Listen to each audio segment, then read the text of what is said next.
الحمد لله نحمده ونستغفره ونستعينه ونشكره ونتوب إليه ونعوذ بالله من شرور أنفسنا ومن سيئات أعمالنا. من يهد الله فلا مضل له ومن يضلل فلا هادي له، وأشهد أن لا إله إلا الله وحده لا شريك له ولا مثيل له ولا شبيه له ولا ضد له ولا ند له، وأشهد أن نبينا وحبيبنا وشفيعنا وقرة أعيننا محمدا عبده ورسوله، بلغ الرسالة وأدى الأمانة ونصح الأمة وجاهد في الله حق جهاده، فجزاه الله عنا خير ما جزى نبيا من أنبيائه، فصلوات الله وسلامه عليه وعلى آله الطيبين الطاهرين. اللهم ارض عن ساداتنا أبو بكر وعمر وعثمان وعلي، وعن سائر الصحابة والتابعين ومن تبعهم بإحسان إلى يوم الدين. أما بعد، عباد الله، فإني أوصيكم ونفسي بتقوى الله العلي القدير القائل بعد أعوذ بالله من الشيطان الرجيم. بسم الله الرحمن الرحيم. من المؤمنين رجال صدقوا ما عاهدوا الله عليه، فمنهم من قضى نحبه ومنهم من ينتظر وما بدلوا تبديلا. In Surah Al-Ahzab, chapter 33, verse 23, among the believers are men, and Allah here did not say, He said rijal, He did not say dhukur, males, He said men, who have been true to their covenant with Allah. And in Surah An-Nur, Allah subhanahu wa ta'ala tells us, and again He uses the word rijal, not male, men, not males. رجال لا تلهيهم تجارة ولا بيع عن ذكر الله وإقام الصلاة وإيتاء الزكاة يخافون يوما تتقلب فيه القلوب والأبصار.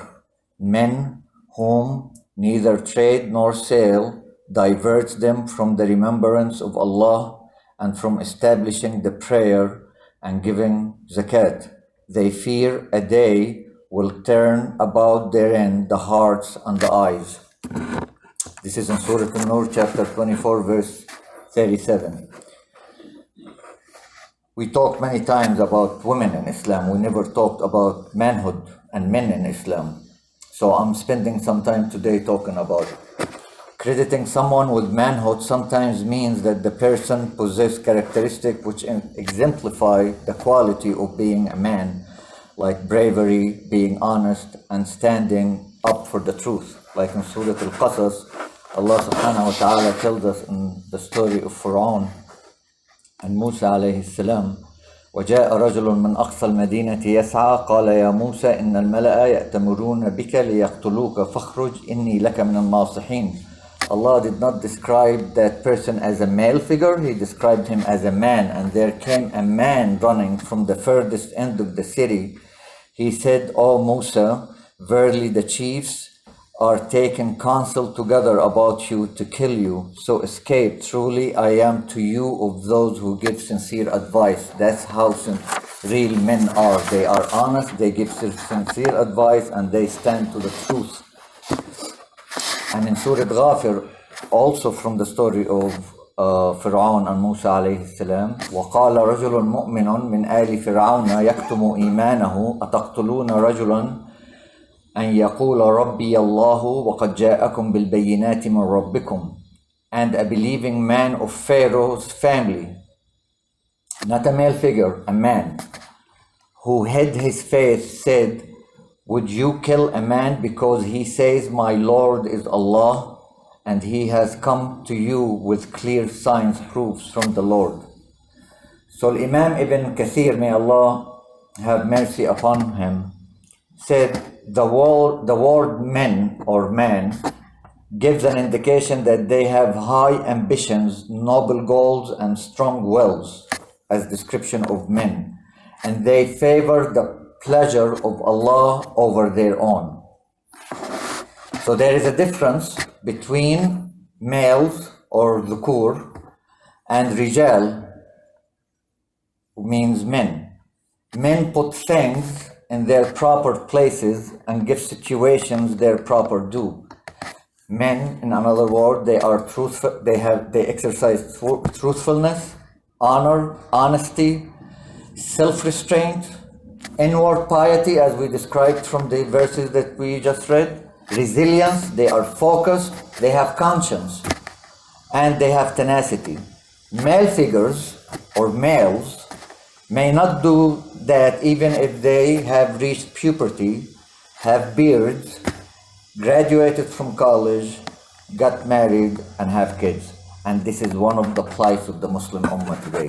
We have a lot of those. We have few good men. Recognizing the importance of real manhood in the service of Islam, the Prophet ﷺ used to look out for men who could help the cause of his religion and with whom his mission could be enhanced. He ﷺ would ask his Lord, "O Allah, make Islam strong with the one who is more beloved to you of these two men." And we know he meant Abu Jahl and Khalifa Umar ibn al-Khattab. The narrator of this hadith commented, and the more beloved to him was Umar. To Allah, more beloved to Allah subhanahu wa ta'ala was Khalifa Umar. The Prophet ﷺ made this dua looking out for those qualities of manhood that would have a positive impact upon the spread of Islam and to defend and establish Islam. As a matter of fact, when Khalifa Umar radiallahu anhu, may Allah be pleased with him, accepted Islam, Islam was a great event and manifested his manhood as soon as he embraced Islam. No sooner he had embraced Islam than the Muslims who were previously secretive about their accepting Islam, they came out. Ibn Mas'ud, may Allah be pleased with him, said, "We have remained strong ever since Umar embraced Islam. They did not come out in public to admit to their religion when they were in Mecca until Khalifa Umar became Muslim."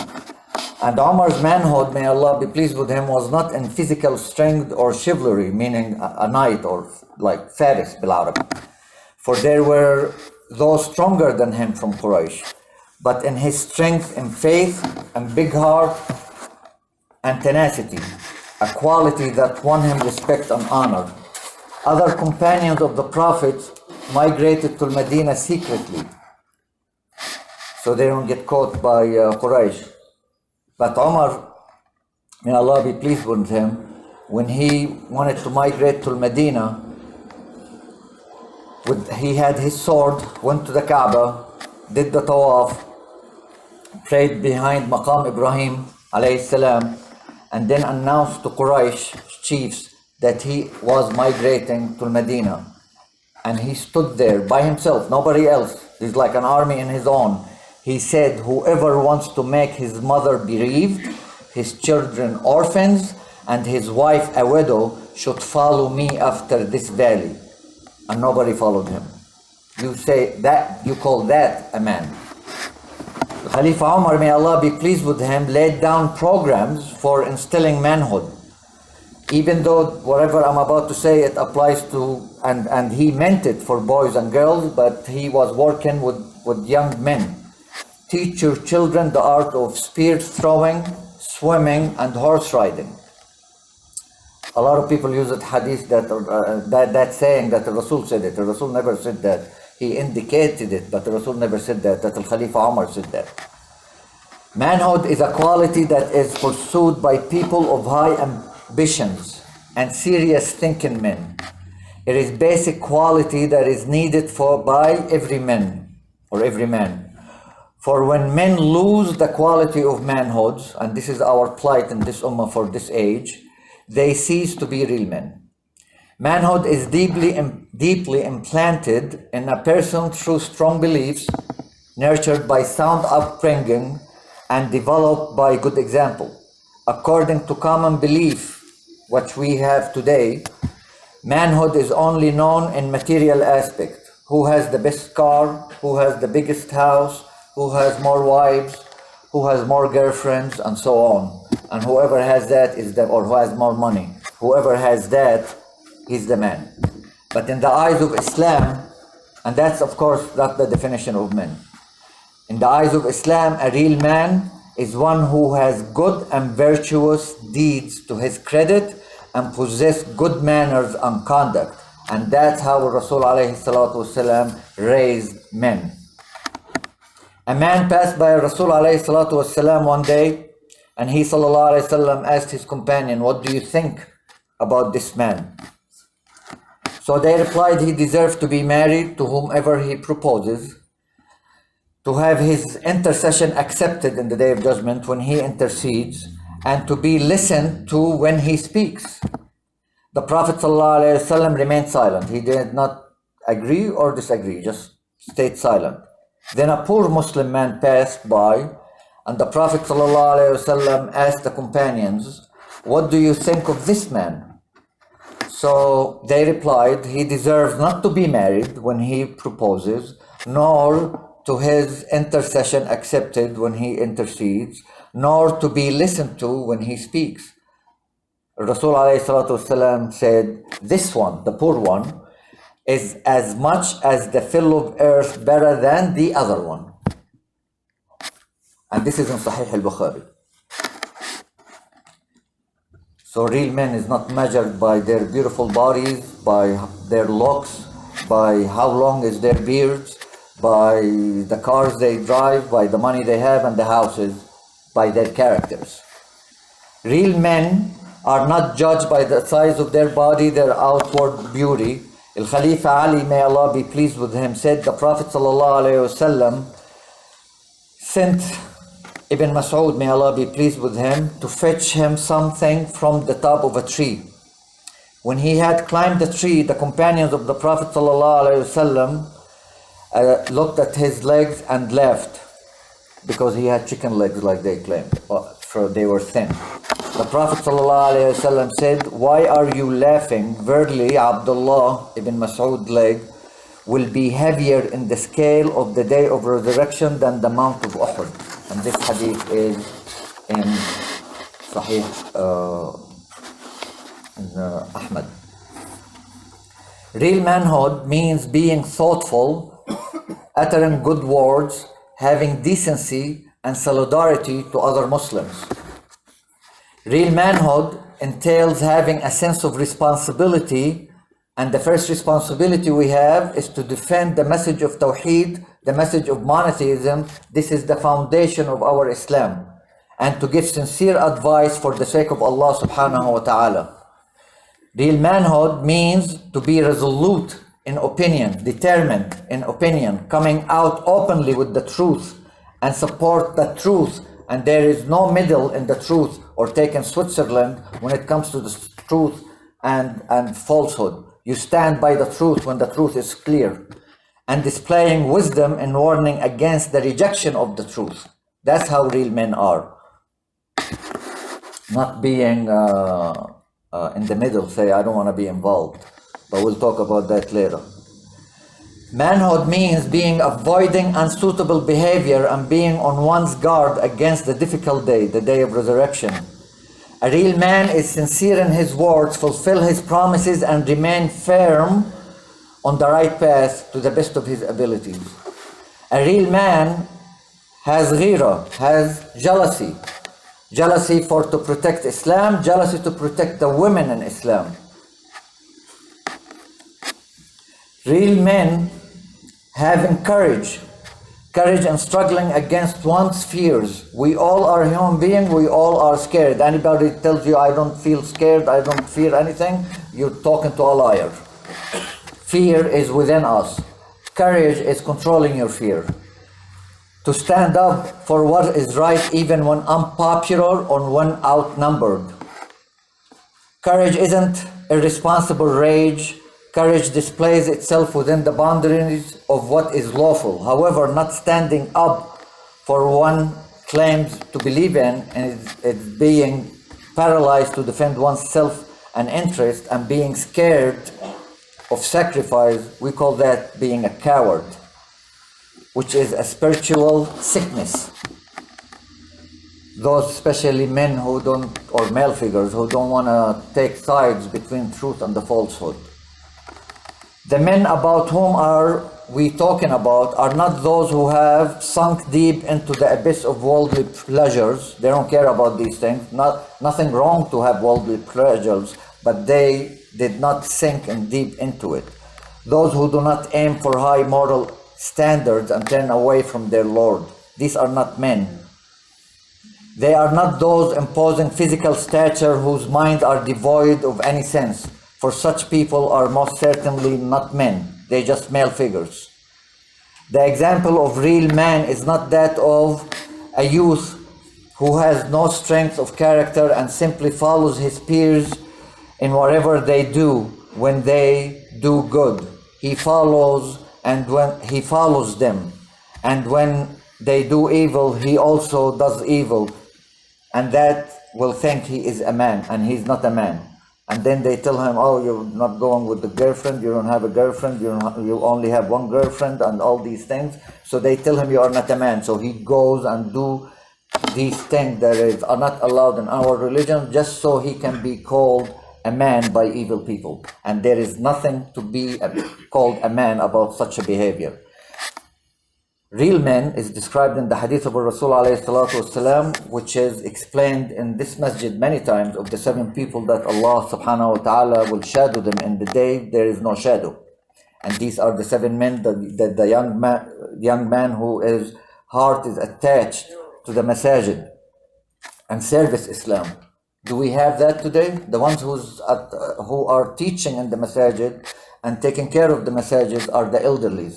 And we're looking for the youth to do that. Where are the youth? Real men who is called to a fornication by a woman of position and beauty and says, I fear Allah. A man who gives his charity in secret.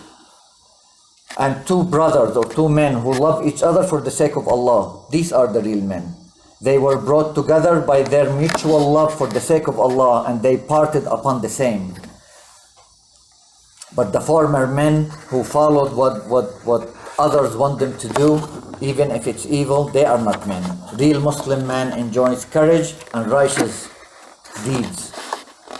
What worse calamity can befall a mankind than for its men to become acting like women, while women adopt the behavior of a man, revolting against very nature in which Allah subhanahu wa ta'ala created them. And we know Rasul sallallahu alayhi wasallam said, curse the men who behave like women and women who behave like men. And this is in Sahih al-Bukhari.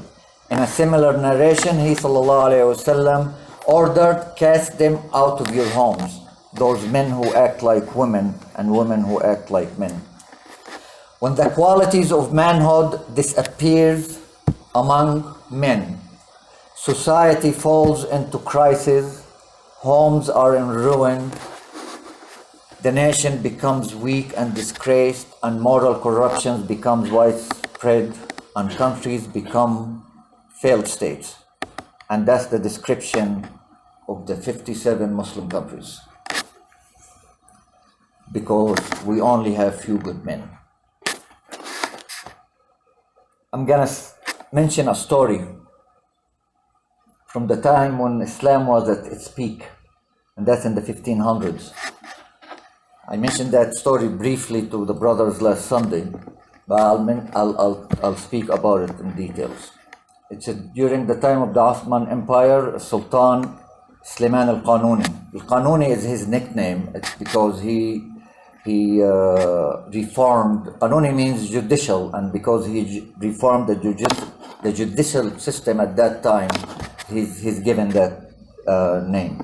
But he did not only reform the judicial system, he reformed education also, he reformed the political system, he reformed economic system, he reformed Mecca, Al-Kaaba, he reformed the Masjid of Nabawi, he reformed the Al-Aqsa Mosque. And Al-Aqsa Mosque crux that you see today, that's the last time it was reformed, from his time, Suleiman al-Qanuni. And during his time, that's when Islam reached Vienna, and he stopped there, and he had to go back because treasons from other Muslim groups or denominations, so he had to go back and take care of them. But in Western Europe, he reached the Hungary. So Islam was very widespread, very strong, and it was the only sole power at that time. So he asked one of his scholars, متى تنهار الدول? When countries, states, or empires get destroyed or collapse, and what are the signs of the collapse of countries. So the answer of Sheikh Yahya, who I believe he was also a judge, he said, وَمَا لِي وَلِهَذَا أَيُّهَا السُّلْطَانُ وَمَا لِي أَنَا. His answer was, what is it to me? It's none of my business, O Sultan. So Sultan was surprised from the answer, and he actually went to him. And he didn't understand that he's actually giving him the answer was the disease of the fall of states or countries or empire. When people start saying, none of my business, what is it to me? I don't want to be involved. And that's the situation the Muslims now. This was said over 500 years ago, 520 years ago. So Sheikh Yahya, so he went to Sheikh Yahya and asked him, what do you mean? Why are you brushing me off? How I want to protect this empire? We are at our peak. And he told him, if oppression spread and corruption becomes a norm, and this is what we have today, and everyone who hears it and sees it, this oppression and corruption says, it's none of my business, I stay, they don't want to be involved. They see the falsehood and they don't want to be involved. They don't want to say anything and they don't want to do anything. And when the shepherd eats his own or kills his own sheep, and the others go and say, it's none of my business. See no evil, hear no evil, nothing. And then sees this corruption and stay quiet and doesn't do anything about it. And then he hears that person, the cries of the poor, of the oppressed, of the needy, and their cries reaches the heavens. And no one is hearing these cries, like the cries of the Palestinians, the Chinese, our brothers and sisters in Burma. And nobody's hearing it, except the trees and the rocks. That's when you know the end of the state. Do you understand why our situation it is right now? So he asked him, and then he told him, and when that happens, Allah will have His wrath on us to the degree the treasury will be emptied. The people will not trust their governments, and they will not respect their government, and they will not obey their government, and stagnation will start until destruction happens. So Sultan asked him, why would something like that happen? And it's because, the answer is because men refuse to exercise their manhood. They don't want to be responsible. They left it alone. And that's what the problem we're having in this ummah today. أقول قولي هذا أستغفر الله لي ولكم فاستغفروه إنه هو الغفور الرحيم. Ask Allah for forgiveness. He is the most forgiving, the most merciful.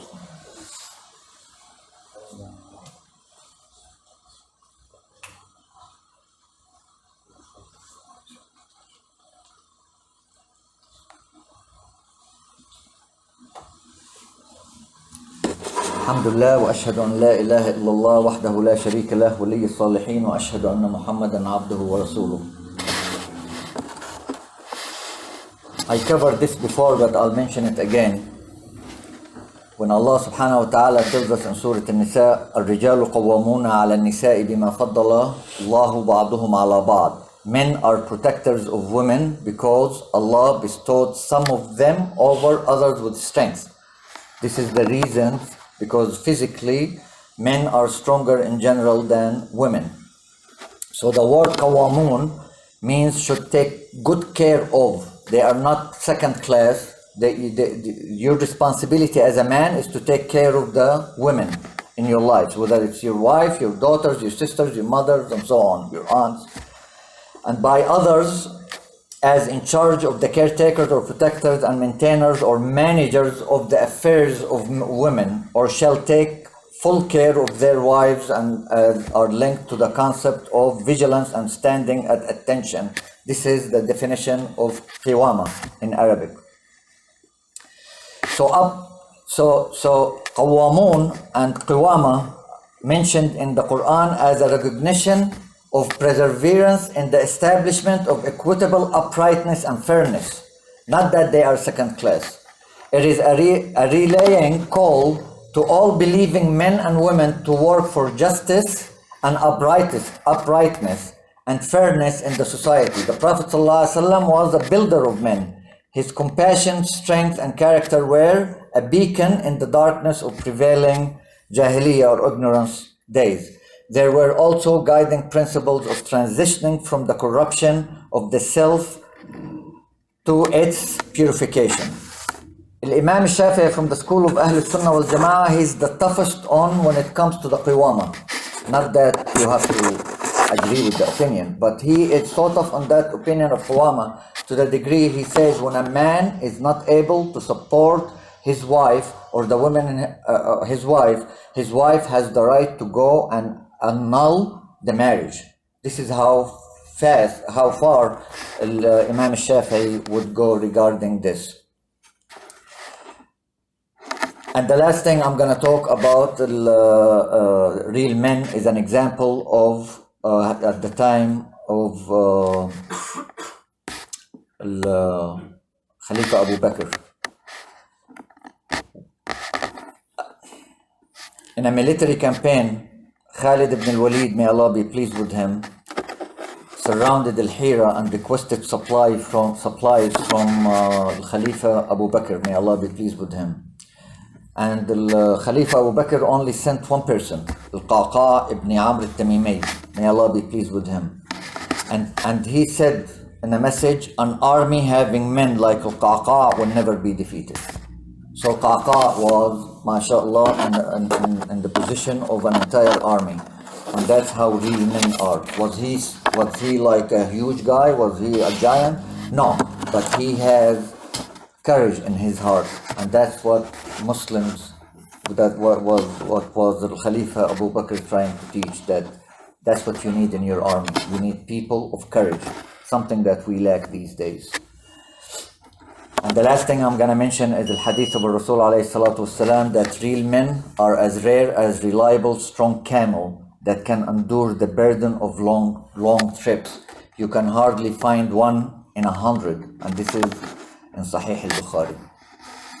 I would like to remind myself first and foremost, and you, with the hadith of Rasul alayhi salatu wasalam, 2 words very heavy in the scale of good deeds, very light on the tongue. Subhanallah wa bihamdih, Subhanallah al-Azim. Say it at least 100 times a day. And that Allah subhanahu wa ta'ala ordered us to send prayers on our Rasul sallallahu alayhi wa sallam when he told us in the Quran, Inna Allah wa malaikatuhu yusalluna ala nabi ya ayyuha alladhina amanu sallu alayhi wa sallimu taslima. Allahumma salli ala Muhammad wa ala ali Muhammad kama sallayta ala Ibrahim wa ala ali Ibrahim innaka hamidun majid. اللهم بارك على محمد وعلى آل محمد كما باركت على إبراهيم وعلى آل إبراهيم إنك حميد مجيد. اللهم ربنا آتنا في الدنيا حسنة وفي الآخرة حسنة وقنا عذاب النار. اللهم ربنا آمنا بما أنزلت واتبعنا الرسول فاكتبنا مع الشاهدين. اللهم حبب إلينا الإيمان وزينه في قلوبنا وكره إلينا الكفر والفسوق والعصيان واجعلنا من الراشدين. سبحان ربك رب العزة عما يصفون وسلام على المرسلين والحمد لله رب العالمين وأقم الصلاة.